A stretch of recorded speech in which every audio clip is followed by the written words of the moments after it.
Bonjour à tous, c'est moi Mamie Nova. Aujourd'hui, nous allons voir une autre technique ancienne de conservation sans frigo. Sans électricité et sans conserve maison en bocaux. Cette technique est utilisée depuis très longtemps dans certaines régions chaudes et sèches du monde. Le principe est simple.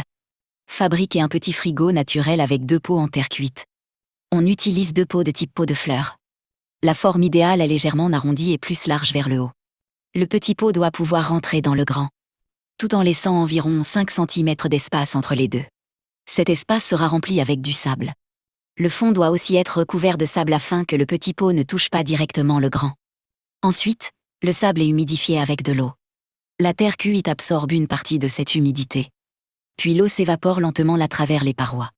Et cette évaporation retire naturellement de la chaleur. C'est exactement ce qui crée l'effet de refroidissement. Plus l'air est sec, plus le système fonctionne bien. Le meilleur endroit pour installer ce système est une zone ombragée, ventilée et fraîche. Certaines personnes enterrent légèrement le bas du système dans le sol afin de profiter aussi de la fraîcheur naturelle de la terre. Il faut ensuite placer un couvercle propre sur le dessus.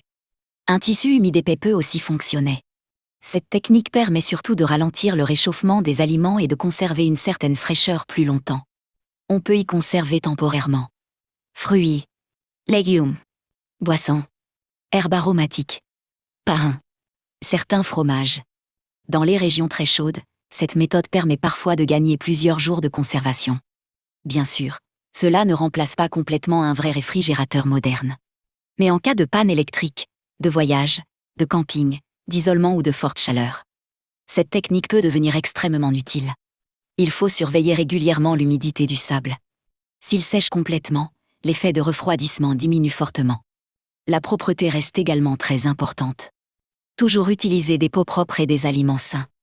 Nos ancêtres maîtrisaient énormément de techniques simples qui utilisaient seulement la nature, l'eau, l'air et la terre.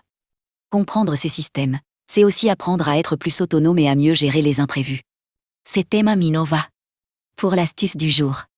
Soyons solidaires et indépendants. À demain les amis. Avec savoir et réflexe.